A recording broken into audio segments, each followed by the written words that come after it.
know and I know everything happens in South Florida, on the ground, in the air, on the sea. Since the 1990s, we used to celebrate that with the Air and Sea Show. And an estimated 2 million people would go to Fort Lauderdale Beach every May just to see planes flying overhead. But lack of sponsorship and other obstacles stopped all that, and we haven't had a plane roaring overhead in a long time. Well, almost, but it's just not the same.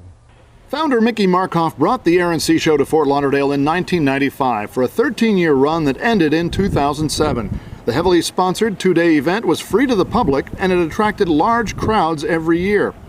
It also filled about 1,200 hotel rooms each day and generated an estimated $5 to $10 million for the local economy, according to Broward Tourism and Fort Lauderdale city officials.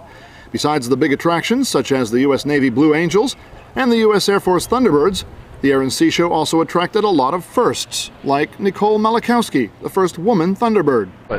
You have to remember, for the Air Force, this is kind of operations as normal. In fact, women have been fighter pilots in the Air Force flying fast jets since 1993. And I always like to tell people, you know, at the end of the day, the aircraft is the great equalizer.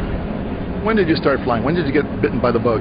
I got bit by the bug when I was 5 years old. I came from a very patriotic family. My grandfathers were career Navy, and my father had been drafted into the Army during Vietnam. When I was 5, I went out to an air show, and I fell in love with an aircraft called the F-4 Phantom. I loved the power, the grace, the technology, the independence that everything showed.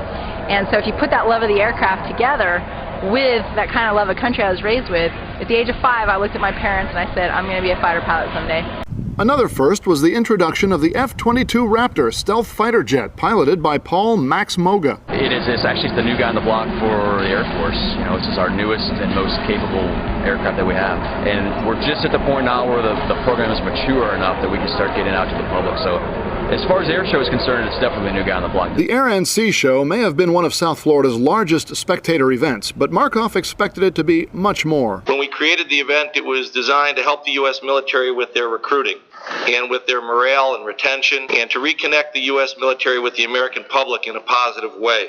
The event helps by raising thousands and thousands of dollars for various charities throughout the community. I think it's become a signature event here in the community and has generated revenue and exposure in a positive way for Fort Lauderdale, Broward County, and South Florida area. With another chapter of South Florida's dubious history, I'm Wayne Roustan for the Sun Sentinel.